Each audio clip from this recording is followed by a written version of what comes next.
उस रात तारा आंटी और राहा उनको घर से आपने ले जाता ना वापस।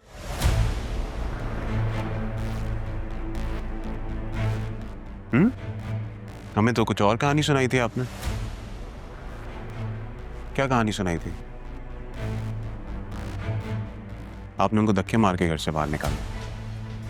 धक्के मार के निकाला था ना? नहीं, किसने बताया तुम्हें? जो तुम कह रहे हो ये तो सच नहीं। पता करके कर भी क्या लेंगे आप? राइट। मत जाने तो ज्यादा बेहतर होगा।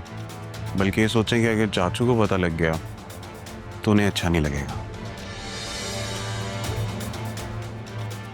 वैसे कैसी तबीयत है चाचू की? आप एक काम करें, बतून को बुला लो।